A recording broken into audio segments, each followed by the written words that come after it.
And Lakesh Veritas, everyone. Welcome to the Of the Sun Suncast. We're sending you the frequencies of oneness and truth. This is our weekly podcast bringing you elevated topics that are focused on expanding ourselves and humanity as well, and becoming the truth and moving into oneness. And as usual, we're coming live from the frequency of one mind. We have LaOta of the Sun, the architect of the vibrant organism, who provides of the Sunners wisdom and guidance so they can find the truth and be free. I am Tavares of the Sun, certified instructor and practitioner of the Sun modalities, and creative director behind Of the Sun's artwork, programs, and sessions. And we have Jessica of the Sun, author of 50 Women Anthology, and an advocate for Of the Sun, currently learning the teachings. I greet you all in Lakesh Veritas. And we greet you back in Lakesh Veritas. Thank you for being reciprocity. That's right. All right. So really quick, for those who are just new to the show, tuning in, hit that subscribe button, hit that little bell icon next to it so you can stay up to date on all our podcasts release. LaOta of the Sun also has a monthly self-healing class coming up. It is Fire, Part 9. We're living in a world on fire.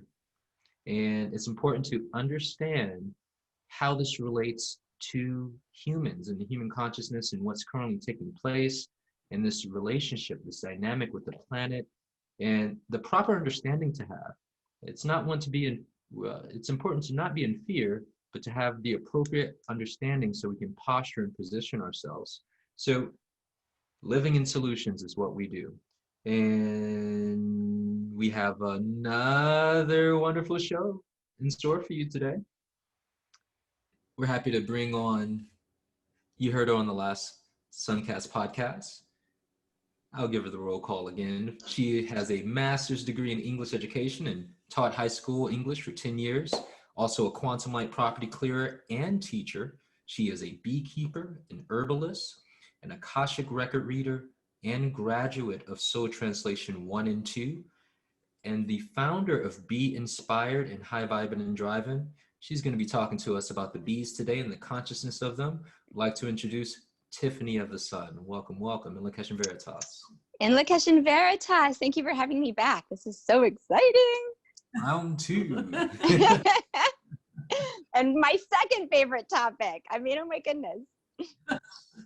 We're so happy to talk to you about bees and your relationship with bees. In the earlier podcast, we discussed your communication on garlic. So you are an adept communicator through the Akashic records. And I know that you've been talking to the bees. And I have been. And I'd like to know if you will share with us a little bit about your bee journey and some of the things you do as you are being. Someone's on the roll. I know, right?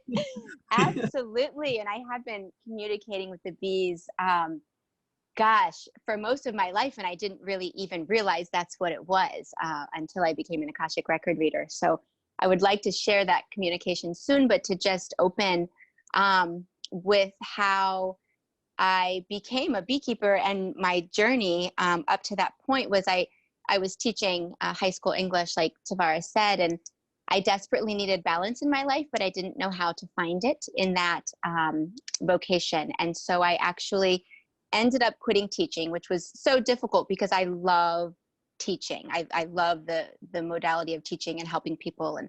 And at the time when I quit teaching, I just started to live off the land. And I had been using some expensive skincare and couldn't continue to purchase it, and started looking into how to make my own. And I kept seeing honey and beeswax and bee pollen and products of the hive as part of what people were using as natural remedies. And so I was fascinated in that part and started to take some bee classes. And I had started my first huge garden. The person who was teaching the bee classes was selling beehives. So I bought 6 beehives and literally bought a house built in 1790, lived off the land, had my garden and my bees, traded honey for deer meat, and, you know, pilgrim style. Like, this is how we lived for many years. And it was there that I gained such an appreciation for what the bees do. And there has been such a vast difference in the recent years, and particularly this year, of the amount of bees that I am seeing. As I continued to miss teaching, I started to teach bee classes for people, like how to just learn about honeybees, like Honeybees 101, and how to heal using products of the hive, and teaching people how to become beekeepers. But most recently, I've been talking with them more and asking them how we can help them, and asking them why I'm seeing fewer of them than I've ever seen before. This is so important. The bees carry the human genome. Everything is connected. It is essential for humanity that the bees survive. And I think the communication you have will support that as well. I also would like to point out that this idea of being in harmony with bees is something a person can do. That I have recently ordered a new hive from you, and I'm to put on a porch in a house that I'm renting, that I don't own, and it's something that can be done on a terrace. And I'd like for you to talk a little bit about that idea. I'm also encouraged to have a beekeeper of the sun, and have someone who has a business, because I have grandchildren who I want to learn. I want them to learn about beekeeping. And we have already discussed the classes where I can have my grandchildren, and I will take the classes with you, so that we can all be on the same page and have the hive and enjoy the experience. So I'm excited to have you here. I'm honored and pleased that you have this knowledge, and I hope you'll share it with our audience. Absolutely. I would love to. And beekeeping is such a meditative experience. It's something that I feel many people have a misunderstanding of bees, and have a fear, for lack of a better word, of bees. And the bees are in this symbiotic relationship with us, and mean us no harm, and we should mean them no harm. And in fact, when a bee stings, it dies, and so it never wants to sting. If that's happening, it's a misidentification, right? And so we're grabbing something and a bee is in it, type thing. But it's so critical at this stage in life, and of the game of life, to understand what supports us and how we can support it. 2/3, go ahead. So I think the aspect I'd like for you to mention while we're talking is this idea that what you understood before you talked to the bees and what you understood afterwards. Because really that's the condition we find our world unaware. So would you continue? Absolutely. May I read the communication? Yes, absolutely. That I had with the bees? I feel like it will paint a picture probably of what many of our listeners and all of us experienced growing up with bees, and what we're seeing now. So I went into the Akashic Records, and I called on the consciousness of the hive mind. And it was fascinating because I could hear this buzzing and the smell of fresh beeswax. And I asked the bees what they wanted to communicate. And this is what came forward. This is what they said to me. There is death and disruption, confusion, desolation like we have never seen before. Death, destruction, and decay are pervasive in the world now. Abandonment and darkness are everywhere. And they brought forth this imagery of what it used to be like, to show me the contrast of what currently is. Before, bright colors and light permeated every landscape. They were pervasive. The landscape was pervasive in flowers, in crops, in food, in people's minds. There was vibrancy and calm at the same time. Bees were everywhere. They were dominated by the sound of the spring and the summer. Everything flowed. Humans don't see, create, and respect this way of life anymore. Humans are lost and their focus is confused. These colors have faded. Where there were many colors, only one remains. And over time, that has become dull and mutilated. Very little color exists anymore. There are beacons of light that we do see from time to time that remind us of how it was and give us hope for a resurgence of it again. When we are given in Lakesh and Veritas and shown oneness and truth in people's interactions with us, we feel the connectedness and the desire to change what is. But there is so little of that now, and we don't experience it often. There are more of us who are dead than alive. We feel death and destruction all around us. We carry the human genome and are directly connected to what is happening to humans on this planet. We are intertwined in our existence. If we die, you die, and if we survive and thrive, so do you. We are suffocating and looking for air. The food and water supplies are contaminated and killing us both, and we can no longer rely on what nature provides because it has been tampered with. We need food and water sources that are fresh, alive, and free of toxic chemicals, as do you. We are stressed. Our immune systems are failing us. We are overworked and tired. We can't fight off diseases. We can't help you until we help ourselves, and we can't help ourselves without your assistance. We are in a symbiotic relationship with human beings, and we will survive or die together. Self-preservation is critical. Saving yourselves will in turn save us and heal us both. When the earth plane was covered with more light, when colors flourished, poison was not sprinkled on flower blossoms, and the water at the base of the plant stems was clean and drinkable. Now the food and water are killing us, confusing us, weakening our species.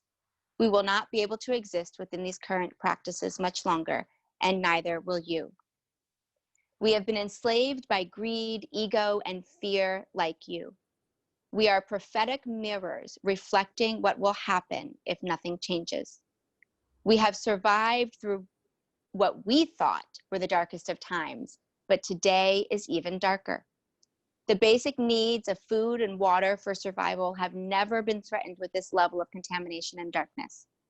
The negative thought forms penetrating the Earth's surface and the airways with every step and breath humans take has never been so bleak. Drastic changes have to happen. A shift in consciousness is critical. Those who listen and respond will be rewarded. We are here to assist you. We are your allies. We have the ability to produce medicine and food that heals and nourishes at the deepest levels. Call on the consciousness of the hive mind. We can show you how to work together in a way that everyone benefits. Gaze upon us. We can bring color back into your focus. Listen to our buzz. We emit a healing vibration. It will enliven and activate the cells in your body, and even making a buzzing sound yourself will enhance your cells. Talk to us. We can hear you. We are architects, builders, and creators. We live within the sacred geometric structures we create. Call upon us in your dream state or in meditation to be shown what you need to build and create in your own life. We are here to assist and heal you, but we also need your assistance. We have existed for over 30 million years and have never faced potential extinction like we currently are. I asked how we as humans can help the bees, and they said that everything that helps you helps us. We need what you need at the most basic level of survival: uncontaminated food and water. Let the dandelions and clovers flower in your yard. They may look like weeds to you, but they are food and medicine for both of us. Plant wildflowers, grow gardens with variety. Only take surplus honey and bee pollen and propolis. We create enough to share, but require enough for ourselves as food and energy sources, as well as immune support. Give us in Lakesh and Veritas so we can release our suffering. The power of one is real. Be the light, be the beacon. Let your vibration be so high that it emanates truth and shines the light on others. Whatever you can do to assist us in our quest for survival, we are grateful for. In Lakesh and Veritas. In Lakesh, Veritas. Buzz. Right? I'm gonna say that this is my second time, well, my first time hearing it read aloud, and I had the opportunity and the honor of reading this, I think yesterday, and there was an emotional response because, well, just like your garlic communication, I was in the experience, but I could viscerally see and feel what the bees were experiencing. And most importantly, I was also seeing, wow, this relationship with the bees is the epitome of In Lakesh. Yes. You know, this Mhm. harm and destruction that we're creating is inadvertently killing ourselves.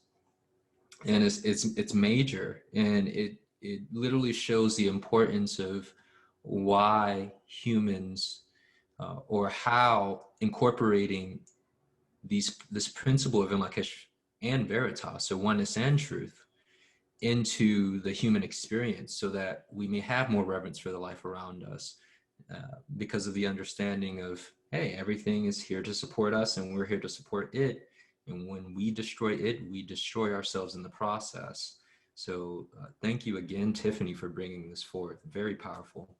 Absolutely. And thank you to the bees. I mean, my goodness, Yes. what they were willing to share was spectacular and so on point within my experiences as well. Let's talk about a little bit about the bee boxes so that people can do something, you know, that it doesn't matter what a person says. It only matters what they do. Mm-hmm. And I already have some of your bees on one of my properties, but I want to have bees with me everywhere I am, and I'm in another state. Then, and I want to have the experience of the bees. And I had seen the new Flow Hives, and I understood that from your website that you were selling them, so I purchased one, and I am so excited. Will you talk a little bit about it? Absolutely. And well, on the website, first of all, if you purchase the Flow Hive from the website, I'm in the process of putting a $50 coupon on there. So that will be helpful and beneficial for everyone. A little sweet treat. But, you know, the way beekeeping is currently done in most locations is on a massive commercial large scale, which is stressing the bees and weakening their immune systems. And one way that people can step into really assisting and helping the bees is to move into this action of keeping bees on your property in a very the least invasive way. So that's the beauty of a Flow Hive, is that you don't have to disrupt the bees to get honey. Every time you open up a hive to harvest honey or beeswax or honeycomb, the bees are set back in what they're doing. And so then they have to work even harder. And so the Flow Hive is a really spectacular formation of the traditional beehive. And the honey super on the top of a Flow Hive actually is these super high grade plastic frames. And the bees, the honey never touches the plastic. The bees inform these incredible structures with their own honey. And they inform it, with their own beeswax. They inform it in the honeycomb pattern with their own beeswax and then place their honey inside of it. And so the idea is that it's less work for the bees because they already have a blueprint to work from. And then harvesting the honey, I mean, it's so easy. A child could do it. You literally flip a switch on the outside of the hive and the honey comes flowing. And then when you're finished doing that, the bees will eat any of the honey out from the inside that needs to be cleaned out, and then refill it again, refill the beeswax again. And so there's this idea that, you know, we are constantly disrupting the bees to get our share of what they're willing to share. But with the Flow Hive, we don't need to do that. And even the idea that most of the beekeepers I've talked to, and I've had some bee lessons, and I have the bee suit and the smoker and all of that, but most of them, they take all of the honey and leave the bees with inferior white sugar. And that is not an appropriate exchange. And this communication helps people understand, because they don't have any sense that the bees are conscious. They know what's going on. They have offered us part of it. It is not like we're just so great we can just go steal it. It's that they offer us part of it, but we're taking all of it. So this idea of having a small unit in or close to the house, what I have in my mind is that if I make some quinoa muffins with applesauce for my grandchildren and want to show them the experience on the hive, we can look in and see what the bees are doing and get just enough for our purposes and leave the rest for the bees to grow and become strong. And I have no intention of, you know, becoming a bee manufacturer, a bee honey manufacturer. And many people, I think, would enjoy that experience of having the communion with nature in that way. Absolutely. And you know, it's one of the coolest parts, other than flipping a switch and the honey come flowing out of the front of the hive, is that, like you just mentioned, on the side of the hive is an observation window that you can open up and literally look in and watch what the bees are doing. And this idea that as many of us were growing up, and as many of our listeners were growing up, many people had gardens in the past. Many people had their own gardens with variety that were flourishing with bees. The grass was covered in dandelions and clovers. Bees, I mean, I remember growing up, bees were everywhere, prolific in every experience I ever had in the spring and the summer. And as people and the country has moved toward commercial beekeeping and monocropping, and people going outside of themselves for food and relying on grocery stores only and not growing their own food, that that concept has then shifted what's happening with the bees currently. So bees are shipped across the entire country on semis from one blooming monocrop to another blooming monocrop, and there's never any downtime. And because they're going to, let's say, an almond field monocrop, because it is endless and endless acres of almonds everywhere, conventional practices of using pesticides has to take place, because when one pest or insect starts to eat the almond, then it's like a feast, and so somehow it has to be stopped. But when we in our gardens and have small home gardens and we plant with variety, then everything is this natural symbiotic relationship. The basil next to the tomato plant helps to keep the pests away from the tomato plant. The nasturtiums at the base of the cucumbers help to create that balance. The marigolds and the calendula all around the garden help to maintain that balance of what the insects and the pests need and what the humans need, and then allowing the bees to pollinate all of it. It is a beautiful variety that used to happen and no longer happens. And one thing that is so daunting to me when I think about it is this fact that over 2/3 of our food supply require pollinators. And so if you like fruits and vegetables, you know, doing something to serve the pollinators in our experience on this earth plane would be advantageous. If you like grains, if you like wearing clothes with cotton, and if you don't want the fuel prices to be too high, I mean, all of these things are directly connected to what pollinators like bees and butterflies and are doing. That's amazing. Yes. 2/3 of everything? Over 2/3. Yep. Wow. Thank you for sharing that knowledge with us, because the impact of that is so significant. Everybody listening, it is so significant. Well, and that's what, I mean, Albert Einstein prophetically remarked, how long ago, right? Like that shortly after the bees die, humans will die. Oh, absolutely.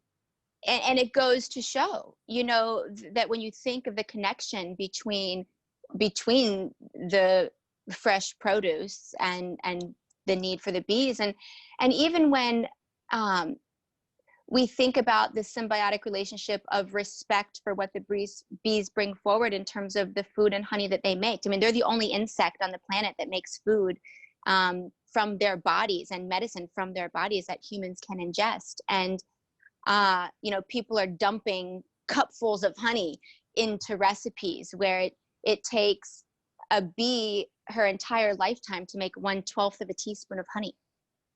Yes. Wow. This is very exciting. What did you understand as a lifelong and a long-term beekeeper before you got the communication and after? What was the difference in your own understanding? Because you are astute, you're an herbalist, you're someone who's conscious, but I know there was a huge change in you. There was a huge shift. And, before the communication, I understood the impact that the bees had on our food supply and how important it was. I mean, I saw my gardens flourish when bees were close by. And I understood the need of being in one with them and giving them in Lakesh and Veritas. I mean, from the time my daughter, before she could walk, she was petting honeybees and talking to them, didn't have fear of them. And bees used to come to me for help, like one by one. I would wake up in the middle of the night and there'd be a dead bee on my pillow. Or I would walk on the sidewalk. Every step I would take, I would notice bees that were on the ground around. And so I knew they needed help, but I didn't realize it was the level that it was at. I knew that there were these pesticides that were being created and these horrible poisons called neonicotinoids that confuse the bees and kill the bees and poison their hive and collapse their colonies. But I didn't know how much they were pleading with us, for lack of a better word, and how much they were able to heal us at the deepest roots of healing if we could just step up and get out of our own way and recognize how to heal ourselves will help heal everything else. I always thought it was about just helping them in this way, but the connection of we have to help ourselves. And if we help ourselves and heal ourselves, we heal them. So it's not an us or a them, it's an us. Yes.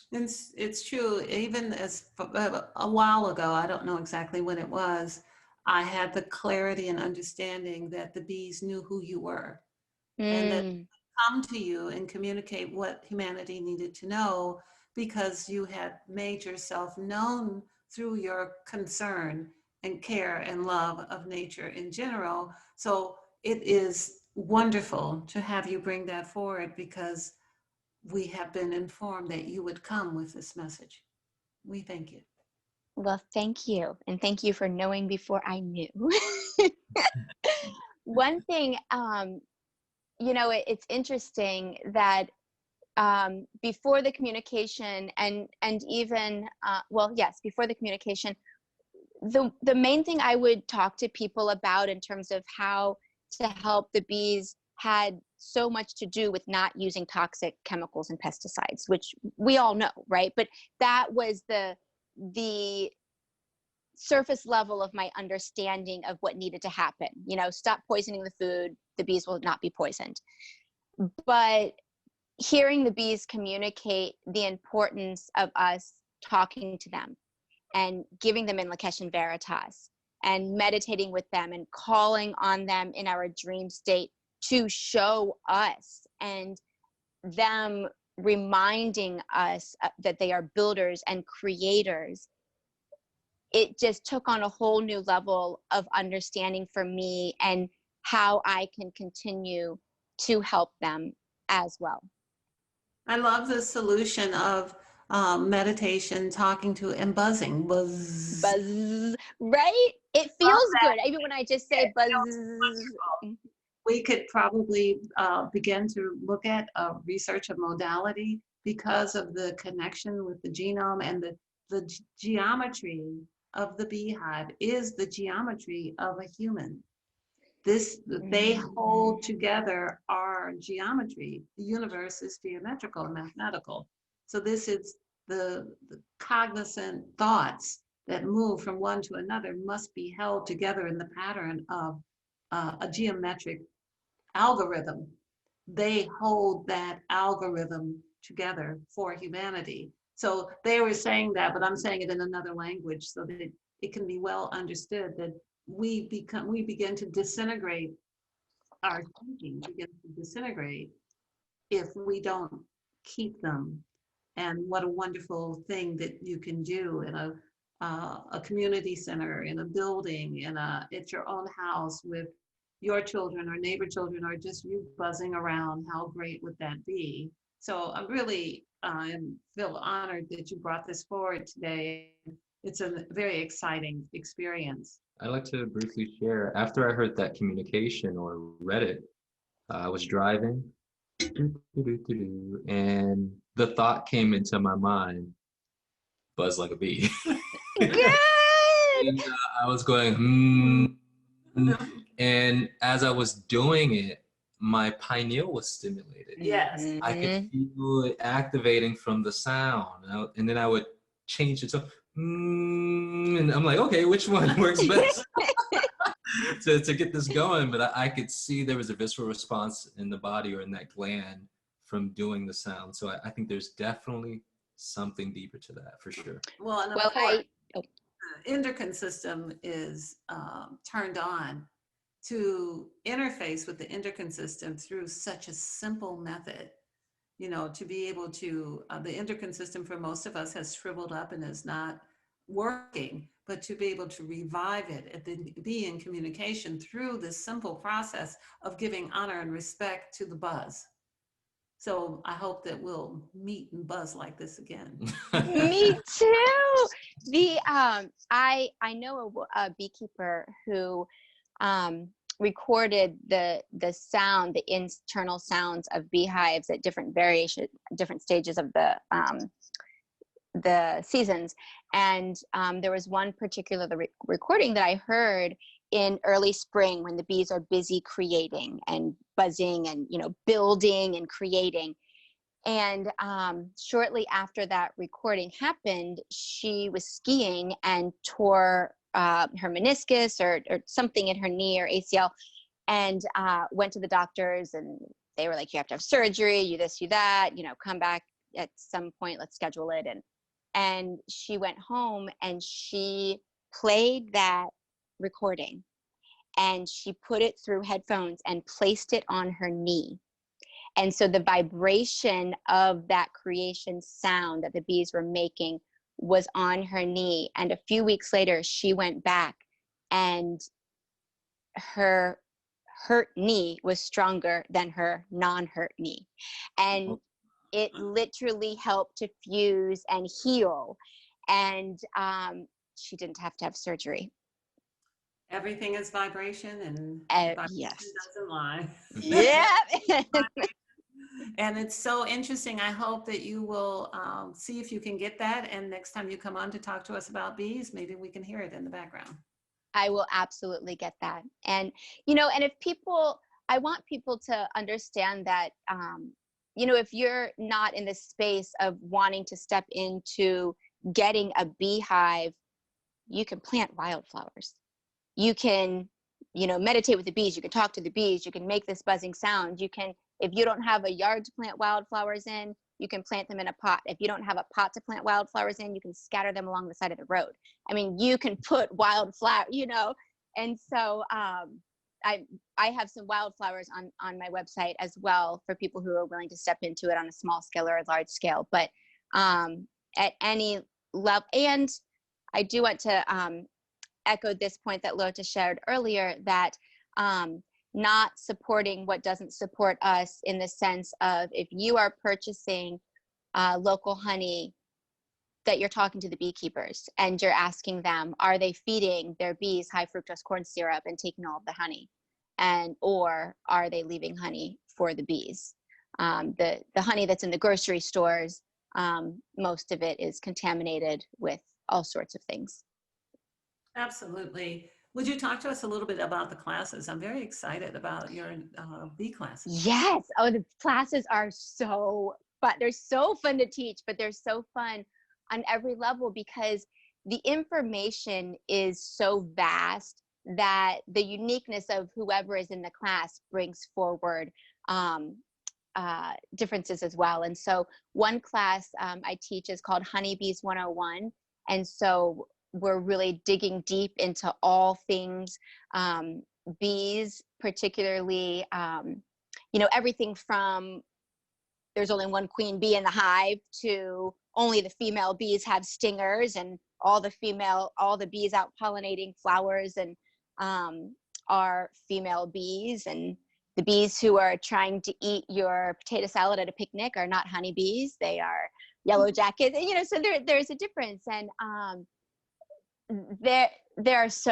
it is one of my, I've taught a lot of classes, even in high school for 10 years, and over the since I've started teaching other classes as well. Honeybees 101 is hands down by far one of my favorite classes I've ever taught in my entire life, because it's so full of information that just a lot of people don't know and benefit from knowing. And the bees benefit from just people having a greater understanding of what's going on. The other three classes that I'm teaching about bees are Bee Healed, and so how to use products of the hive like the propolis and the honey and the bee pollen and even beeswax for healing purposes. A Bee Healthy class, how to use products of the hive for just building one's immune system, and a Bee Beautiful class, how to make honey masks and all these fun, wonderful ways to even re-stimulate the hair follicles on your head to grow thicker, more luscious hair with honey. And so there are so many ways that there are hundreds and hundreds and hundreds of ways that the products of the hive can be used. And so we really explore many of them. And I teach ways to make things with the products of the hive. It's really, we have cool pictures. It's an amazing experience. So I encourage any of you. Right now there are all four of those classes that I just mentioned are on my website under Bee Classes, BEE-inspired.info, and you can click on any of the classes to purchase them to get the pre-recorded class. Actually, the last few classes that I taught were so fun and exciting that we recorded all of them and put them on the site. And then we'll teach some live classes obviously here soon coming up that we will record as well. What's the age group for the classes? There's really no age group. My daughter is almost 3, and I teach her all of the time when we're outside about bees. She, like I was saying, pets honeybees. She knows what bee pollen is. She knows where it comes from. She knows how it's made.